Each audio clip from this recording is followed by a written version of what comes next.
Good evening. News 13 has learned surprising new information about the deadly exchange of gunfire between Sandoval County Sheriff's deputies and fugitive murder suspect Joseph Burgess. Burgess, known as the Cookie Bandit, had been hiding in the Jemez Mountains for years and burglarizing cabins.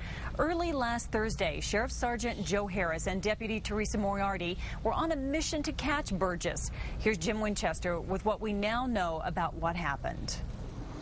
When the deputies arrived in the wooded area near La Cueva, they took their gear from their vehicle into the cabin where they were running the stakeout. News 13 has learned that for some unknown reason, Deputy Moriarty left her gun in the vehicle. Sergeant Harris had two weapons, so he gave her one.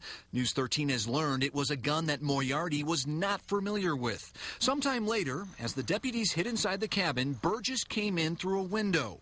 Harris and Moriarty both identified themselves as officers and ordered Burgess to turn around. Burgess, now inside the cabin with his back to the deputies, didn't respond. And when he refused to turn around, there was a struggle.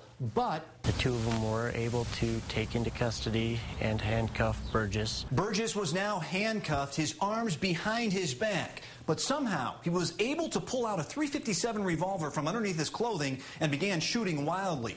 Sergeant Harris made an attempt to stop Burgess, but the first shot from Burgess hit him in the hand. The second shot hit him in the groin, severing an artery.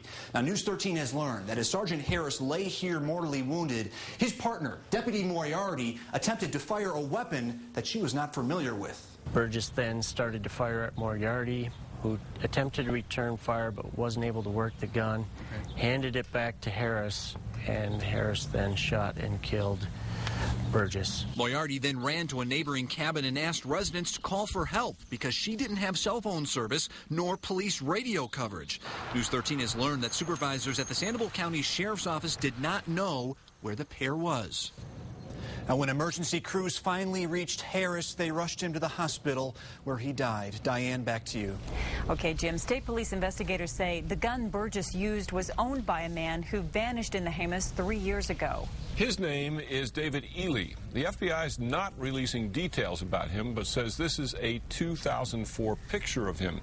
Ely went camping in the Jemez National Forest in 2006 and then vanished. Investigators now think Burgess may have killed him and hidden the body. And on top of that, Arizona investigators are now looking at Burgess and the murders of two campers there in 2003.